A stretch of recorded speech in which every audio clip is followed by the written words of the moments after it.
could these kinds of results in these legislative races, maybe in the governor's race as well, be a part of what was a national phenomenon that people are now talking about as the Republican wave? I think so. I mean, I think all you need to do is look around the country at races that were thought to have been close or possibly leaning towards Democrats before Election Day, and they lost not all of them, but a whole lot of them. And so I think that there was just generally I think the Republicans were much more united and motivated to vote in this election, and they ran against President Obama nationwide. They ran against Obamacare, those sorts of issues, and I think Republicans just sort of rallied, and I think that's reflected somewhat in Florida. There was kind of a shift probably also among independents. All right, let's look at some Democratic Party bright spots. There were some in the legislature. I think the biggest bright spot for him in the legislature was that in the state house, Jose Javier Rodriguez, who was a freshman Democrat House member from Miami, he held on to his seat down there. The Republicans put a ton of money behind a candidate named Daniel Diaz-Leyva, and Rodriguez held him off. And I think Rodriguez is maybe viewed as a kind of a younger star in the Democratic Party, and he held on to that seat. Also in the House, Dwight Dudley in St. Petersburg is again a freshman Democrat. He held on to his seat. He defeated Bill Young, who is the son of the late congressman who represented that area for 40 years. Dudley, beat him. The other big legislative race was in the Senate. Maria Sachs, a Democrat, held on to her seat down in Southeast Florida against Ellen Bogdanoff, a former Republican. I'm not really sure that was a surprise. Everything was looking like it was headed that direction, in the closing days and weeks of that race. Well, Florida had some important congressional races too, with mixed results for D's and R's. Let's talk about a couple of them that are important. Well, I think the biggest bright spot for Democrats, the thing that if there is something they can hang their hats on with this election is that Gwen Graham won a congressional seat in North Florida against incumbent Republican Steve Sutherland. Gwen Graham's the daughter of former Governor and Senator Bob Graham. And the district, Sutherland had beaten Alan Boyd, who was a longtime incumbent back in 2010. He held on in 2012 to that seat amid a challenge.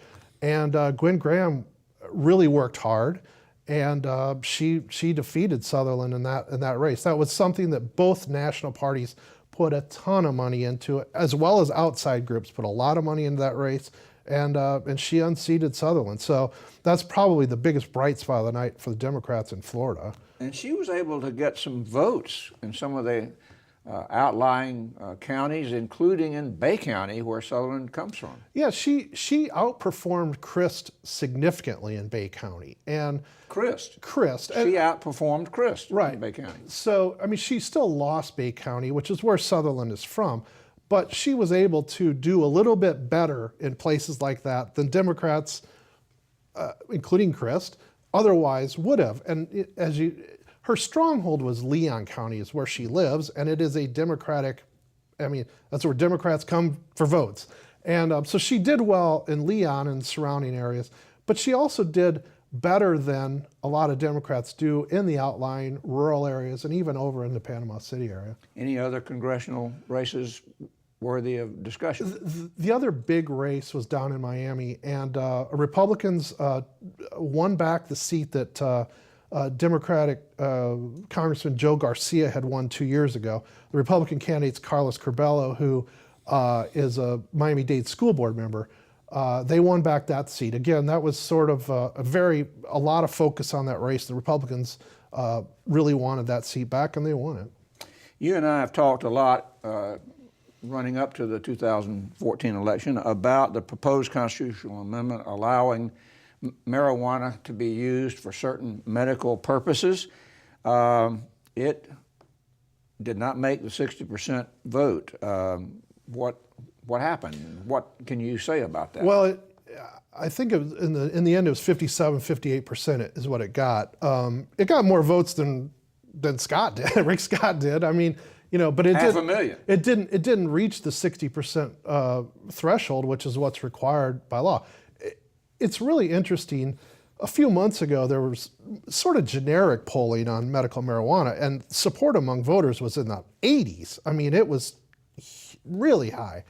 But opponents came in and spent more than, I think it's around $6 million, maybe a little bit more, fighting it. And they ran some very effective ads that took advantage of some language in this constitutional amendment that they said was a loophole that could essentially allow widespread marijuana use that went beyond people with cancer and other debilitating illnesses. And I think that kind of struck the fear in some voters that this was going to somehow, create sort of an open air marketplace, if you will. The anti-amendment effort was enormously helped by Sheldon Adelson, who's a Las Vegas casino billionaire, who put $5.5 million into that race, and he basically financed the ads against this. The other interesting thing is that the proponents of it spent a lot of money last year and early this year just to get it on the ballot.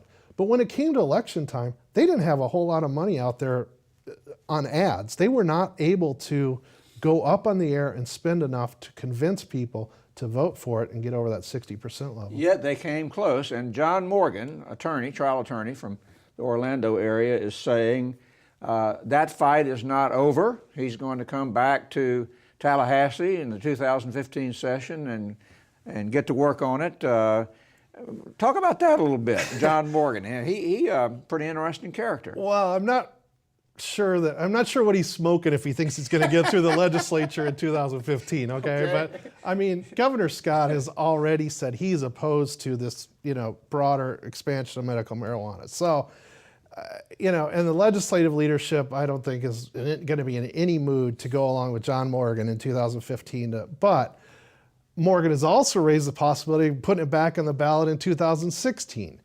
I'm not really sure what the calculus is on that at this point, although turnout will be a lot higher overall in 2016 because it's a presidential year. And if you have a Hillary Clinton on the ballot or a Jeb Bush on the ballot, turnout's going to be really high. So, there may be some sort of thinking that if, in a high turnout election, that issue may be able to get 60%. All right, then the biggest question that I'm going to ask you in this interview is, what's going to happen to Charlie Crist? That may be the parlor game in Tallahassee for a while. I don't know. Charlie never goes away, so, we'll see. I don't know. Okay, I won't ask any further follow-up questions. Thank you, Jim. For more news about Florida politics and government, visit the Advances section of our website.